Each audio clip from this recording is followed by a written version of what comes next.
I'm on week 2 of my project TSoY. So how am I feeling about it? I'm actually, okay, if I'm being real right now, I'm really happy with where I am now. As a few days ago, I couldn't figure out what the next chapter was gonna be.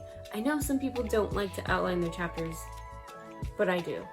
I outlined the rest of my chapters yesterday, so right at the end of February, moving right into my second week.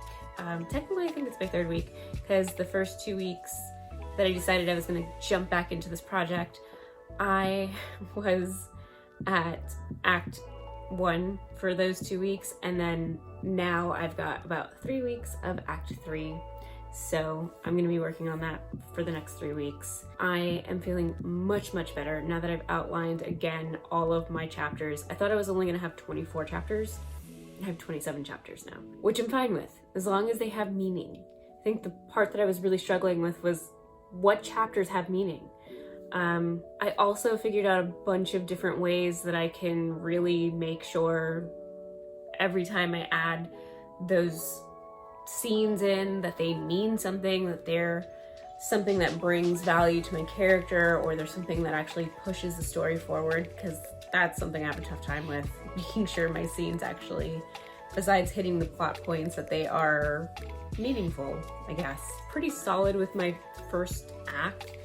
My second act, I'm like, I'm just struggling so hard with. My third act, my ending has not changed since I first restructured this, so in 2019. I had a bunch of key details that were supposed to happen, and I added in a bunch of scenes that were, first of all, really good at pushing her towards that ending act, but also I figured out how to finally utilize the fact that I made her a half Hispanic, half Abenaki young woman. I really wanted to make this character Hispanic.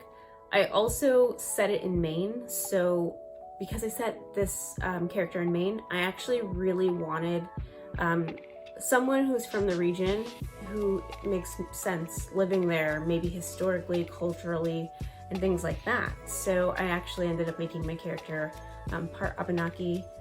I am hoping that I do her justice. I didn't just want to make her Abenaki just to throw it in there.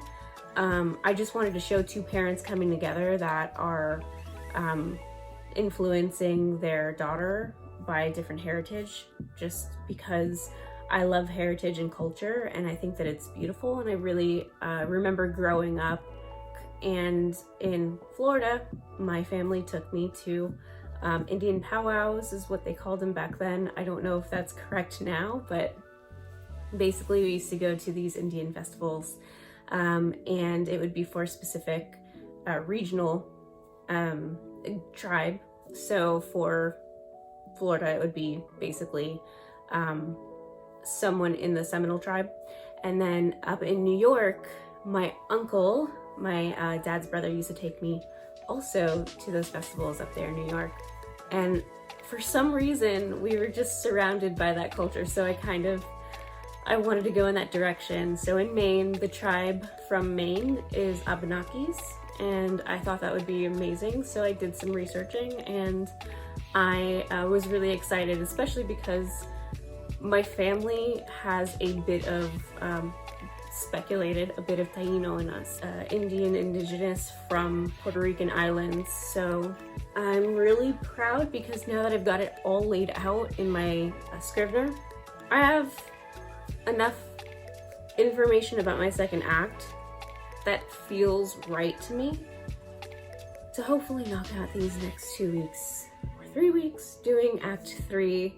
And I think I've got about 12 chapters that I've got to do in the next 3 weeks. So I've given myself some area and some room to sort of hopefully give me time that's considered downtime to regroup. And it's not like I'm doing a chapter per day.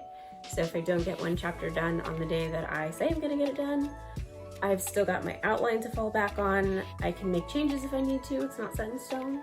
That can always change, just for me to have a guideline so that I know what to write. I know vaguely what to write. Everything else I have to come up with in the chapter, but that's how I work. So I thought I'd let you in a little bit on my process because I'm going to be working on that in the next few weeks. So I thought I'd keep you updated about it. And of course, I've got little ghost writer Scary Ned here, who is basically still asking me, am I still writing that novel? And yes, Scary Ned I am. So check him out. He's actually in my merch shop now. He's my favorite little character. A lot of people have really liked him. He's about like 3 inches on the shirt to the side. It's not a big graphic, just there to hang out with you and be your little ghost writer.